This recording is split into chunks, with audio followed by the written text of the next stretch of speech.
Good afternoon. Good afternoon. I'm here with Cook County Board President Tony Preckwinkle, with DuPage County Chairman Dan Cronin, the Director of the Illinois Department of Public Health, Dr. Ngozi Ezike, the Director of the Illinois Emergency Management Agency, General Alicia Tate-Nadeau, the Commissioner of the Chicago Department of Public Health, Dr. Allison Arwady. We'll be reporting on 4 additional cases of the coronavirus here in Illinois, bringing our total case count to 11. Our public health departments will provide an update in a few moments on these 4 cases and the 7 that were previously announced over the last 5 weeks. Today, I would like to discuss our broader response to the coronavirus in Illinois. In every step that we take, our priority is getting ahead and staying ahead in our response, and doing so with the safety of our most vulnerable residents at the core of our preparedness. That is why today, in the next phase of our continued effort to stay ahead of these changing circumstances, I am formally announcing a disaster proclamation for Illinois, our version of a state of emergency. There have been 13 other states across the nation that have taken this step, and I want to reiterate that a disaster proclamation is an operational procedure that opens up a substantial set of federal and state resources and tools. It allows our state disaster relief fund to cover the costs related to our preparations and our response. And when the White House turns on the Stafford Act, as we expect, this act qualifies Illinois for federal reimbursement dollars from this point forward. This proclamation also enhances our existing staff on the ground.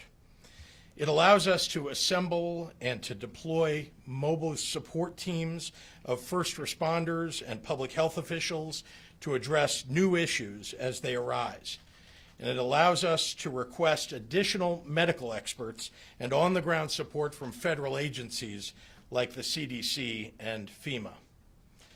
This declaration also reduces red tape across state government so that moving forward, we will have all the tools in play and rapidly available to deploy to assist cities and counties across Illinois.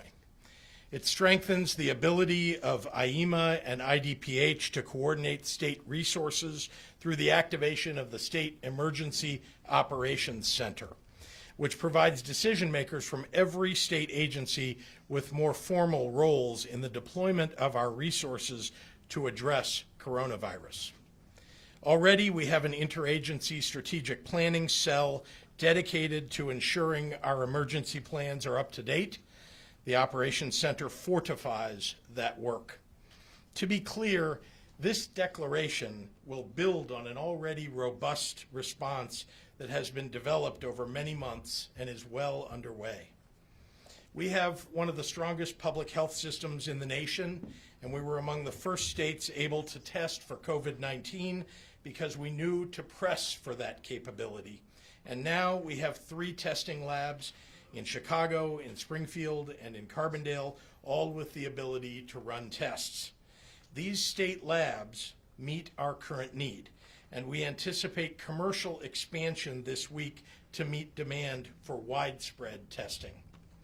Additionally, to gather more data about the state of COVID-19 in Illinois and in the United States, we are now running voluntary surveillance testing at 15 hospitals statewide, 7 hospitals in Cook County, 3 hospitals in other areas of northern Illinois, 3 hospitals in central Illinois, and 2 hospitals in southern Illinois to monitor the presence of the virus in our communities.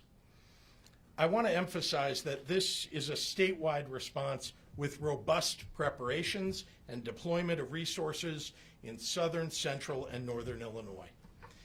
In a few moments, the experts standing with me today will further elaborate on the preparations that we're taking at the federal, state, county, and local levels, as well as reiterate what the general public should be doing. But I want to leave you with a few final thoughts. I know that this is a difficult time for people as we try to understand and respond to something this new. It's reasonable to feel apprehension. I want folks to understand this is going to affect your daily life. But know that your city, your county, and your state officials are working hard to stay ahead of this and to give you all the facts as soon as we know them. Starting tomorrow, my administration will begin offering a daily press conference on the current state of our response to COVID-19. We will continue to communicate with you regularly, responsibly, and honestly as we move forward. Remember that there are things that you can do to help yourselves, your family, and your community. As your governor, I'm asking you to do them. If you think you might be sick, please take no risks that could endanger others in the community. Call a healthcare provider first and plan to have a visit to your doctor if you're experiencing any symptoms. If you're being asked to self-isolate, please follow the instructions given to you. Breaking isolation puts others at risk. Call elderly relatives, friends, and neighbors. Make sure that they have the supplies that they need and someone to contact in case of an emergency. Do not hoard supplies or seek to purchase healthcare equipment like masks that are not being recommended by public health officials. You are keeping supplies from the healthcare workers who need them. Educate yourself about what's going on every day and what precautions we're asking everyone to take. Make good decisions about travel and attending public events. Most of all, remember that we are one community here in Illinois, and community members take care of each other. Don't let fear replace level-headedness. You have responsibilities during this crisis too, and it's important to live up to them. I'll leave you with the words of the late Mr. Rogers, who had a way of handling all things with a calm empathy. He said, "Look for helpers. There are always people who are helping. So look for the helpers. They are everywhere right now. And be a helper. We need more of them at the moment." Thank you all, and now I'd like to turn it over to Cook County Board President Tony Preckwinkle.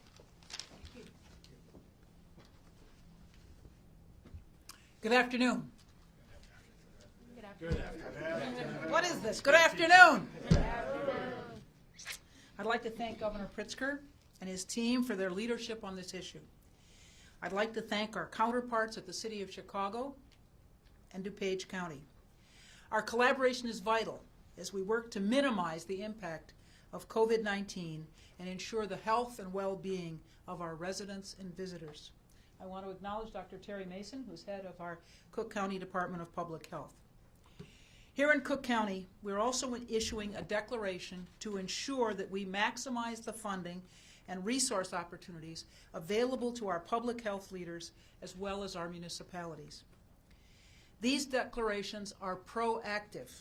We will position the county and our municipal and state partners to ensure that our timely and forward-leaning response efforts continue. This will enhance our ability to assess and access resources, equipment, and personnel needed to address the circumstances on the ground. These declarations will also allow for greater collaboration with municipal, state, and federal partners, positioning us to access funding and support from the federal government when additional resources are necessary and funding is made available. We're working together to take these steps because we want to remain proactive to contain the spread of this virus. I want to urge our residents and our communities to stay calm and heed the recommendations and guidance provided by the Cook County Department of Public Health, as well as the Chicago and Illinois Departments of Public Health and the Centers for Disease Control and Prevention. I'd like to thank my staff and our healthcare workers on the front lines who have worked tirelessly to properly screen and manage potential, and confirmed cases. They've demonstrated a dedication and diligence since the first case was identified in Cook County. Now I'd like to welcome my friend, DuPage County Chairman Dan Cronin, to make remarks. Thank you, President Preckwinkle. Yes, I'm pleased to be here today with the Governor, President Preckwinkle, other public officials. Today we stand with the Governor as he has acted to better prepare our state for the next phase of our response to COVID-19. While the risk to Illinoisans remains low, the Governor's declaration provides an avenue for state and local governments to access federal funding for our planning and our response efforts. It also allows the state to better assist the county and local governments and to procure emergency supplies and equipment if needed. Every day, the DuPage County Health Department, headed up by Karen Ayala, who's here, our Director of Public Health in DuPage County, and our Office of Homeland Security and Emergency Management, work together to keep our communities safe from the spread of infectious disease. We've been through this before. The DuPage County Health Department staff experts have been working tirelessly since January to investigate potential cases of disease and to quickly contain the spread of this novel coronavirus. I want to recognize our healthcare partners and hospitals who continue to work around the clock to respond to this disease. As we enter the next phase of our response, it will be critical for us to work together to minimize the disruption to our social, economic, and healthcare environments. So with that, I'm going to hand it over to the Director from Chicago Public Health, Dr. Alwoody. Thank you. I'm Allison Arwady. I'm the Commissioner at the Chicago Department of Public Health. I'm here representing Mayor Lightfoot and the City of Chicago. You've already heard me speak a lot about our preparedness work here in Chicago, across the county, across the state, and certainly this is another piece of looking ahead and being prepared. I've been in constant communication with the Mayor, and I am here to announce that the Chicago Department of Public Health and the Illinois Department of Public Health have identified 4 more cases of COVID-19 in Chicago. You heard the Governor already reference this, and I want to thank him for his leadership on this issue, as I want to thank the Mayor. So 2 of these cases, a woman in her 50s and a woman in her 70s, are both family members of the 6th case that we announced on Friday. That's the woman who acquired the virus on a cruise and who is an employee at a Chicago high school. Neither of the other women, the newly diagnosed cases, are employees or are associated with the school. The 3rd new case is a woman in her 50s from California who traveled to Illinois. And the 4th most recent case is a woman in her 70s who returned earlier this month from an Egyptian cruise that has been linked to COVID-19 cases. All 4 of these new cases are currently in good condition. We've said all along that we anticipated more positive cases, so I do want to be clear that this news is not surprising. In fact, in many ways, it is an example of the public health system working as it should. We were able to quickly identify these new cases and act on the information by ensuring that these individuals received the medical care that they need and were properly isolated to prevent further possible spread of the virus. The investigation by the Chicago Department of Public Health, the Illinois Department of Public Health, and the CDC into these and other cases is ongoing, even as we look ahead and prepare for our broader response to COVID-19. I'd like to reassure people that these 2 new cases associated with the employee at Vaughn High School highlight what we know about this virus, and particularly that close contacts to confirmed cases are the ones most at risk, like the family members in this case. We recognize that this may raise concern among the high school community, but to date, there is not sign of transmission at the school. Testing is ongoing of students and staff who have shown symptoms. That's a protocol that's guided by the scientific evidence. Although more lab tests are pending, at this point, the tests that have returned on students and staff have been negative, and that includes people who visited local emergency departments on their own for testing, as well as those who have been tested as part of the process that CDPH and Chicago Public Schools have established. CDPH and CPS have been reaching out to all of the families and staff from this school on an individual basis. We've not identified anyone who is seriously ill at this point, and we are in the middle of our ongoing process. We really appreciate the cooperation of the community with this. Obviously, this school is a population of students with special needs, so our response has been particularly robust. And as always, we will be providing updates if we have new confirmed cases. And I'd like you to know that the confirmed case related to the school remains in good condition. We continue to get a lot of questions about the testing process. And I wanted to explain that really following what we know about this virus, we are testing people who are symptomatic, who have symptoms like fever, cough, and shortness of breath, because they are the people for whom the virus is active enough to show up on a test. Those who do not have symptoms either do not have the virus or have it at such low levels that it would not register. This is why we monitor people for 14 days after their last exposure to a confirmed case.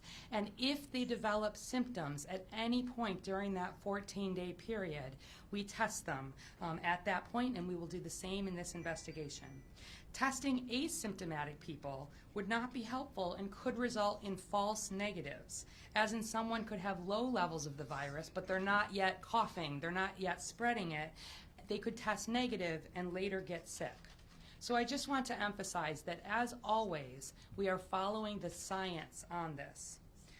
And also, the vast majority of cases, I'll remind you that this virus has been spread by symptomatic individuals. This is not like measles, where it is airborne, and even people who are not close contacts can be easily infected.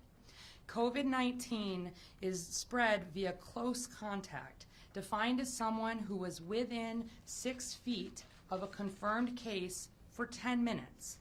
It is spread via droplets, as in coughs and sneezes, and this close contact is vital. Community spread is being detected in a growing number of communities and in parts of the United States. For weeks, we have been preparing not just as Chicago, but as a whole region and state to be ready for local person-to-person spread. And as we enhance our surveillance efforts and begin testing more people, we expect to see more cases. I do want to take a brief moment to thank our many partners, including our hospitals and healthcare institutions, who have already been vital in this response and will remain vital. We all have a role to play, as you heard the governor delineate. We will continue to update the public. I'll next introduce Dr. Ngozi Ezike, who is the director of the Illinois Department of Public Health. We've been working together many times a day. I'll introduce you to her. Thank you. Thank you so much, Dr. Arwady. So as has been mentioned, we now have 11 cases of the COVID-19 here in Illinois, and it's possible that we will get more. Again, all of these 4 cases have a direct connection either to a confirmed case or a high-risk activity coming back from a high community transmission area. Cruises, we now know, are a high risk, and the State Department is recommending that Americans avoid cruises. To date, there has only been 1 individual of our 11 confirmed cases who we know acquired the virus from within the community. So from that, we deduce that the virus is not circulating widely in the community at this time. But we must prepare for the eventual spread into our communities. And so that's where the preparedness and planning comes in.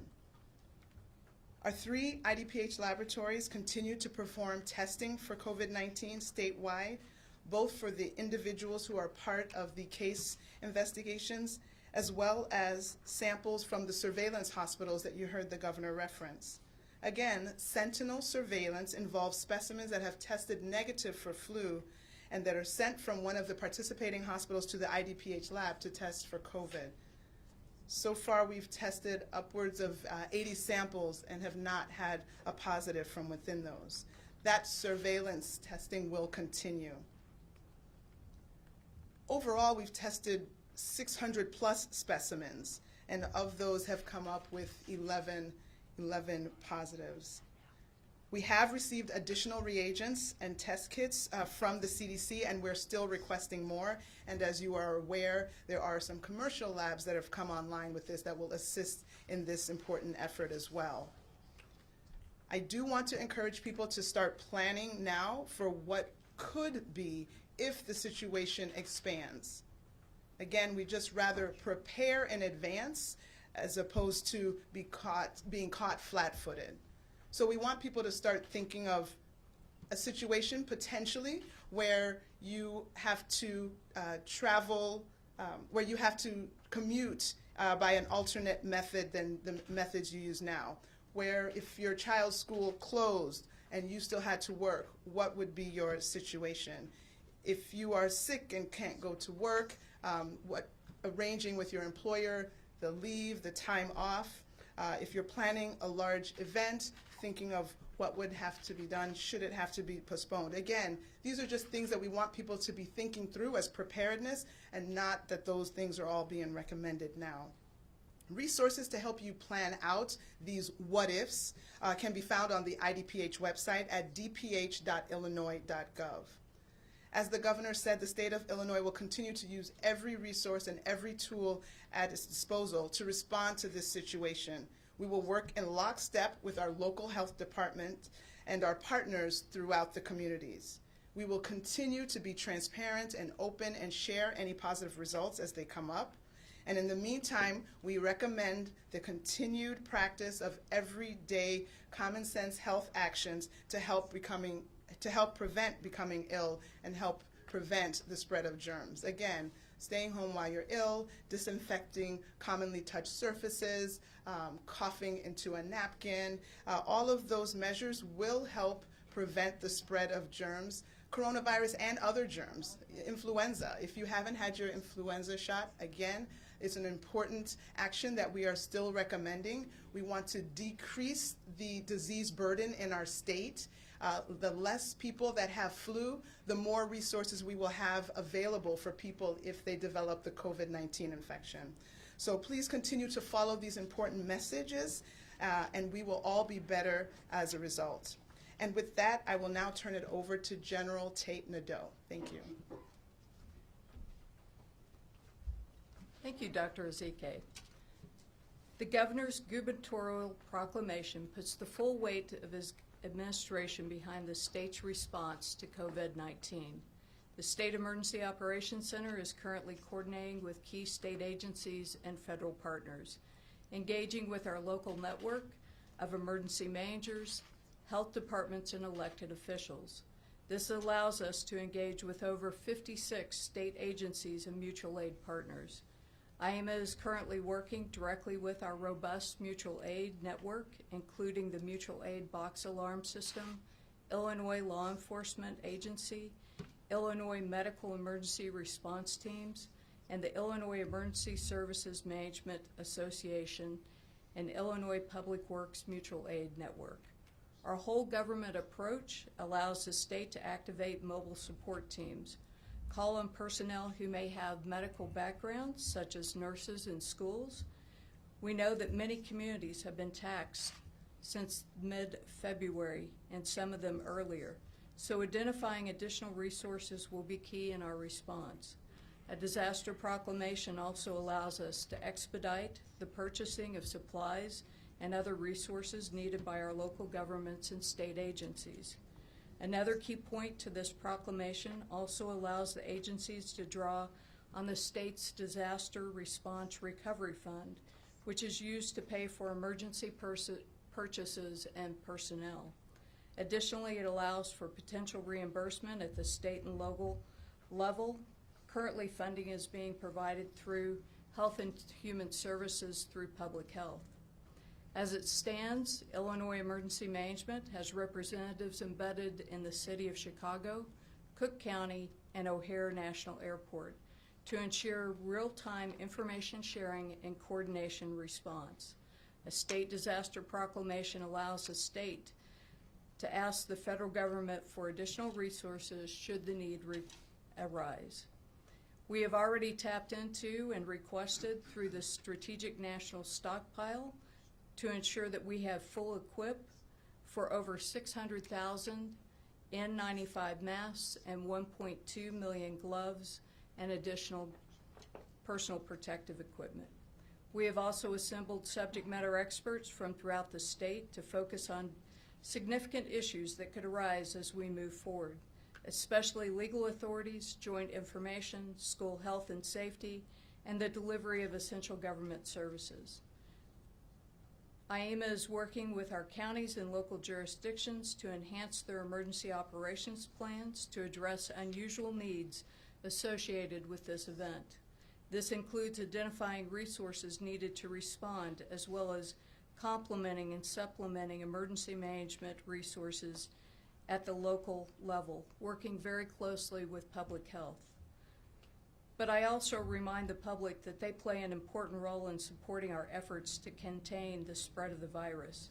As you have mentioned before, there are simple things that you can do. If you cough, cover your mouth, wash your hands frequently, and go back, and if you are sick, do not go to work or to school, and make educated decisions about attending, hosting large gatherings. Follow CDC guidelines and advise your local, state, and public health officials. Make decisions based on fact, not fear. This is a common sense health guidance that we have been utilizing for years, and there is no reason to stop now. At this time, I would like to invite Governor Pritzker to come back, and we will answer any questions that you might have. Thank you. Just before I take questions, I just want to say I want to thank the officials from Cook County, from DuPage County, and all of the people who work with them who have been on the case here consistently, along with the mayor of Chicago, who may not have been able to join us today, but I was on the phone with her just a little while ago, and of course Dr. Arwady representing the city. I also want to say we have 100 other counties in the state of Illinois, and we have been in contact with those counties, are continuing to communicate with them and with the mayors of cities across the state. It's important that we communicate regularly with them and with all of you and with the public, and we'll continue to do that. Our daily press briefings will help with that. So with that, I'm happy to take any questions. Yes? I have a couple questions. First, with the 4 new cases, is there any additional quarantine scenario with anybody outside or due to these 4 new cases? Are there family members being asked to stay and not work? Well, there are because there are people who they've come in contact with, obviously, and so we've asked a number of them to impose self-isolation, and many of them have been evaluated, and some of them have been tested themselves. But I'd like to turn it over to, Dr. Arwady. At a greater level, Sure. more of a macro Yeah, level. so as always, when we have a confirmed case of coronavirus, we're looking for people who were close contacts of that individual, and we are encouraging them to self-quarantine. In the case, for example, of the school, where we had a lot of individuals who were high risk, we made a very broad recommendation around that self-isolation. But in all of these cases, and for every case, this is what the health departments do. We look at who is around these individuals, we have them isolate, we monitor them for 14 days, we test them where it's indicated. When we define another case, we go from there. But I'm wondering, like, where they work, are their businesses shutting, anything on a broader? Yeah, so thank you for that question, because we often will get questions like this. Close contact with a confirmed case is what is considered need for self-isolation. It doesn't continue to go out step by step by step from there. So if we have, for example, the new cases that we've identified, we will be working with their places of work to make sure if there are people who were in close contact with them, that they're following them, et cetera. But we would not be requiring that whole place of work to self-isolate, for example. Does that make sense? I have a follow-up question that's Yeah. related to the idea of work. there's legislation that has been introduced on Capitol Hill that would require all employers to provide at least 7 days of paid sick leave to everybody, including paycheck-to-paycheck workers, and 14 additional days in this type of public health emergency. What are your thoughts on that, and is that a conversation you are having with anyone at the state level? Should quarantine requirements continue to grow, which of course could be devastating to those to employees? Yeah, that's, first of all, I am very concerned about many people who either have to self-isolate or have become ill and who have to take lots of time off work. 14 days is a long time for many people who live paycheck to paycheck. And so we're, at the state level, we're looking at our unemployment insurance to see how we can expand it on our own, because it will take the federal government. It seems like the federal government takes a long time to do nearly anything these days. And so I'm not anticipating that that's going to happen in short order. So we're looking at ways that we can alleviate the burden on those folks right now. The other thing, of course, I just want to add is health coverage, right? Many people are underinsured or maybe insured but don't know whether they're insured for this. And as you know, I've been in regular contact with the senior people at the major insurance companies in Illinois. All of them now, the major ones, have agreed to cover testing and the care right around that testing, and that's good. We're going to need more. We want to make sure that everybody knows that they are covered, and that if you're not feeling well, you should reach out to you should call your healthcare provider and talk to them first, and then perhaps go in and see them, but not with any fear. Don't have any fear that you will be covered for that and for the test that might result. Can I ask a question? You say you tested 600 specimens. We know that with each person, it could be 2 to 3 tests. So how many people throughout the state have been tested? Not specimens, but people. Yeah, there are 3 specimens per person that gets tested. And I'd ask Dr. Ezike to join us because the 3 labs, which are state labs, are under her jurisdiction. So it can range anywhere from 1 to 3. So without having the exact number, some people only had 1, some people had 2, but some people had 3. So it's on the order of probably about 200 to plus people, but we can get those numbers to you. And are you prepared with the number of tests that you have? Because I understand the latest numbers is you have 2,000 test kits available? How many specimens that we can run? Yeah. So we think for the current cases that we're looking into and the PUIs that may come out of that, we are covered. But we're also doing, the person's under investigation. Okay. So if any of the people that we are following develop fever or respiratory symptoms, that would be the trigger to test them.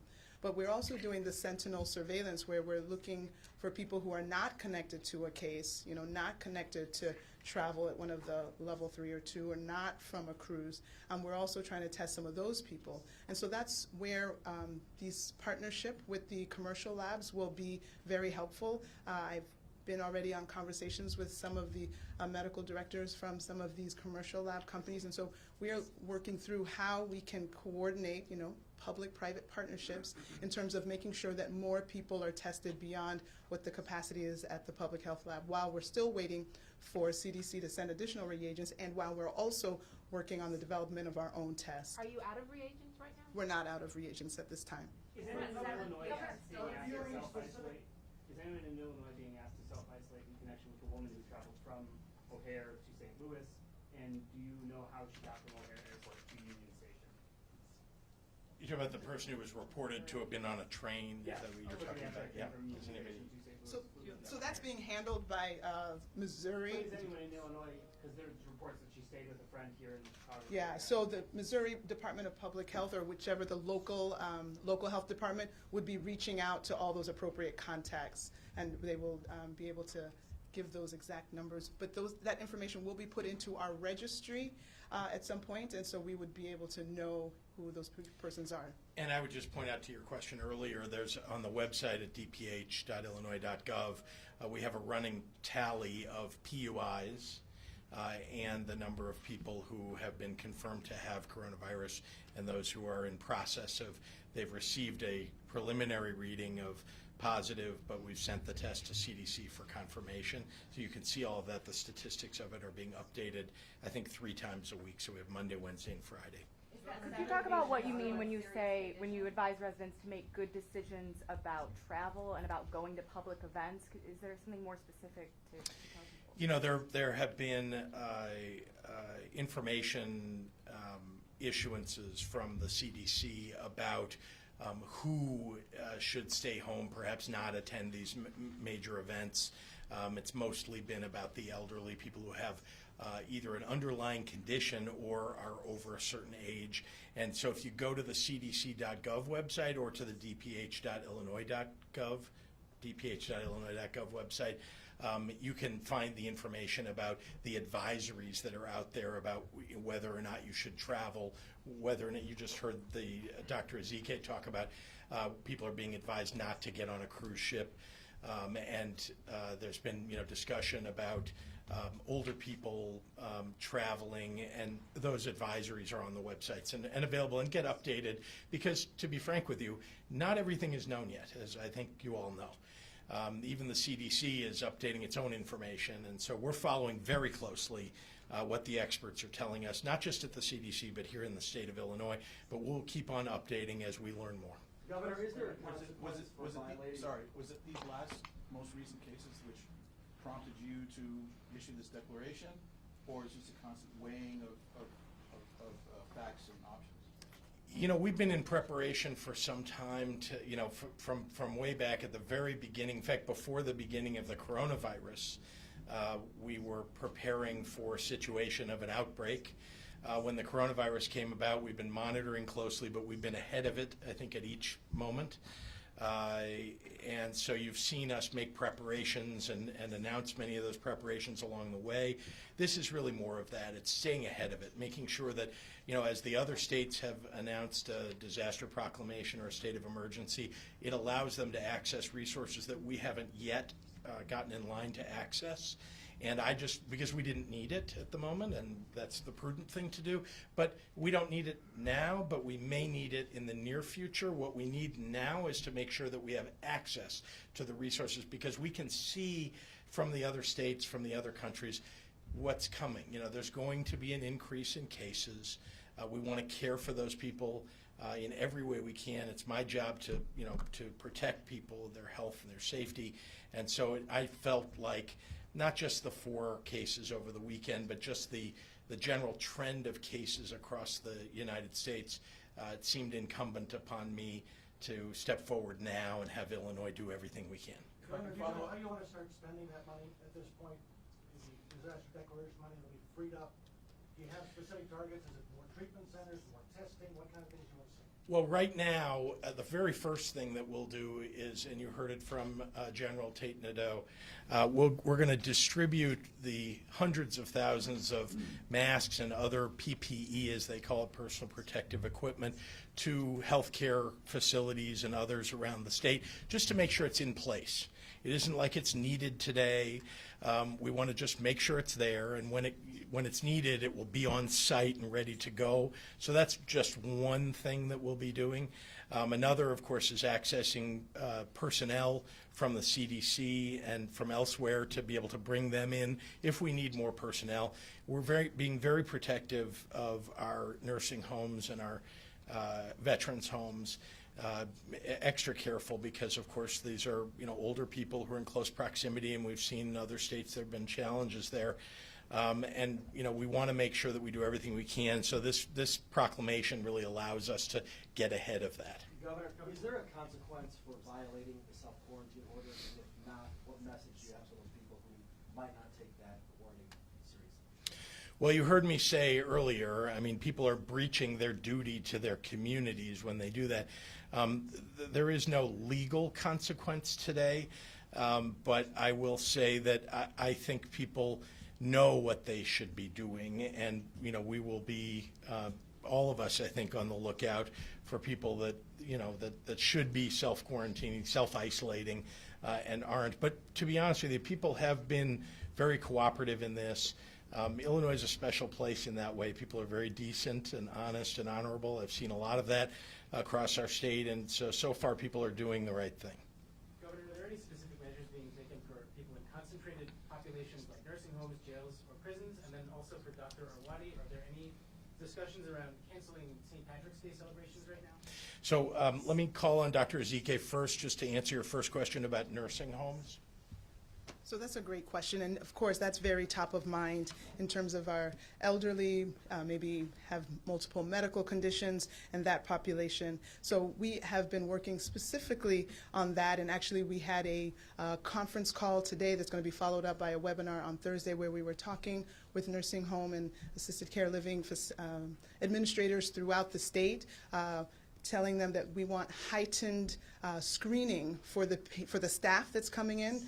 There's going to be pre-shift assessments where we're ensuring that the staff coming in is, fever-free, is not coming from a high-risk location in the last 14 days, that they're not having shortness of breath or respiratory symptoms, that they have not been told to be on home isolation. We're also looking to just decrease the burden of disease that might be coming into these facilities. So we've also asked that the children under 18, again, children under 18 don't necessarily have a direct connection to coronavirus, but they do still carry flu and all these other respiratory viruses that are very prevalent this time of the year. So we just want to decrease the burden of disease. Again, if we can decrease one case of flu, that might be a hospital bed that could be used for COVID should we need it. So those conversations just happened today to have people step up their vigilance and be careful, limiting visitors so that we can make sure that we are not walking in viruses into a setting, a very tight and closed setting with a very, very vulnerable population. Thank you. So certainly the conversation about large gatherings has been an ongoing conversation and will continue to be. At this point, there has not been a decision to cancel large mass gatherings. We are talking literally every day to the Centers for Disease Control and Prevention as we are looking at what our local epidemiology, what our cases look like as we're learning more about it and thinking about looking ahead as a community. I do think that for people who are older, over 60, people who have underlying medical conditions, we will be recommending that they avoid large mass gatherings. But we have not made a recommendation at this point. We'll be talking with the mayor, the whole team, the folks at the Office of Emergency Management and Communication, and we'll be quick to communicate any necessary updates to that. Is there number 7 still in serious condition? Case number 7 is in serious condition. He's hospitalized, and our thoughts are certainly with him and with his family. Is there an update on how the state's preparing for how this might affect next week's elections? Yep. So I have asked the clerk of Adams County, just to give you one example, where Quincy is, that we move the polling station that is at the Quincy Veterans Home outside of the Quincy Veterans Home, because the public would be entering the home in order to vote and interacting with the veterans in that home and their families. And these are folks who not only meet the criteria of being older and in the the category that Dr. Arwady talked about, but also may have underlying conditions. So we want to protect them as best we can. We also want everybody to vote, and so we're making sure that the clerk, we're asking the clerk in Adams County to try to arrange a separate location, one that either we would have one in the veterans home that the veterans and their families might vote at, and another for people in the area to vote at, just to keep them separate, or some other arrangement. But that's an example of the kind of thing. We're certainly talking to the boards of elections of the state as well as the city and the county to make sure that they're looking out for election judges. We want to make sure we have enough election judges, and that people know that it's safe to come and use a voting machine and to vote next Tuesday, a week from Tuesday. Last question. Resources available for those that are, for example, handymen that are self-employed or doesn't have any health insurance? Yeah, so this is of grave concern to us as well.